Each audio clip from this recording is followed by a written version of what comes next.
બદલે હાલીને વાડીએ જઈએ ને અથવા સાયકલ લઈને વાડીએ જઈએ, કાંઈ કામ ન હોય ને આપણે એમ કઈ ગાળો નથી, કશું જ કામ ન હોય, વાડીએ 25-20 વીઘા જમીન હોય, કોકને ભાગમાં આપી દીધી હોય,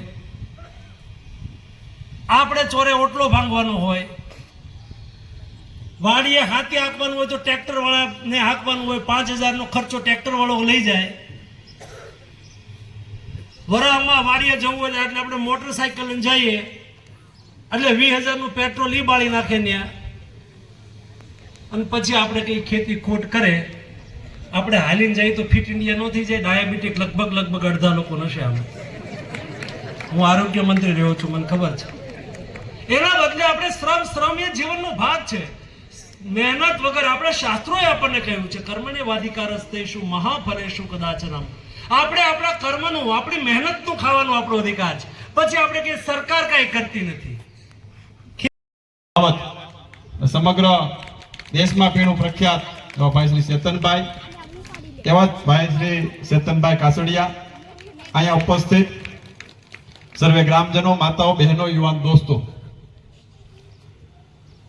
ચેતનભાઈ ખજૂરી ગામના આપણી કહેવત છે કે ધન ઘડીને ધન ભાગ, એ પ્રકારની કહેવત આજ ખજૂરીમાં સત્ય થવા જઈ રહી છે. મનસુખભાઈ માંડવિયા સાહેબનો અમરેલીમાં પ્રોગ્રામ બનવો, મેં સાહેબને વાત કરી તો સાહેબ આપણાના ને આંબો ઉન્નતિ લઈ અને ઠેઠ હોદ્દા સુધી ભારતના ગુજરાત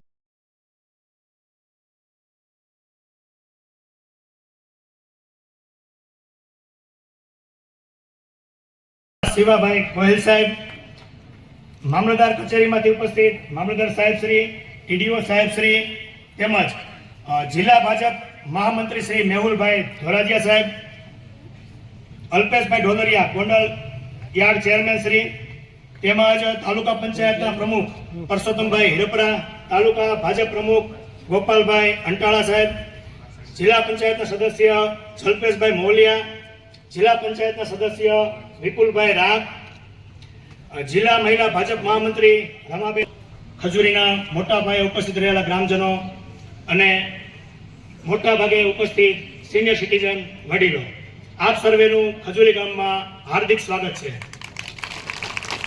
કૌશિકભાઈ, તમને 3 માર્ચ 2024 આ જગ્યાએ આપણે અમે અને ભરતભાઈ સુતરિયા ઉપસ્થિત હતા અને આપણે આ તળાવનું ખાતમુહૂર્ત કર્યું હતું. 5.5 મહિના જેવો સમય થયો. ત્યારબાદ 4 મહિના સુધી સતત આ લોકોએ રાત દિવસ કામગીરી કરી. 12 કલાક સુધી હિટાસીમાંથી ડ્રાઈવર નીચે ન ઉતરે, ડ્રાઈવર નીચે ઉતરે તો ચેતનભાઈની ડ્રાઈવરમાં જગ્યાએ બેસી જાય બપોર વચ્ચે. આ રીતે સમગ્ર ગામે મહેનત કરી અને 2 તળાવનું નિર્માણ કર્યું. એક તળાવમાં 30 કરોડ લીટર, બીજા તળાવમાં 25 કરોડ, 55 કરોડ લીટર પાણી સમાય એવી વ્યવસ્થાનું આ લોકોએ અહીં નિર્માણ કર્યું છે. જેના હિસાબે 350 જેવા ખેડૂત ખાતેદારોને, જેનો ખેતીમાં મોટા પાયે સિંચાઈમાં લાભ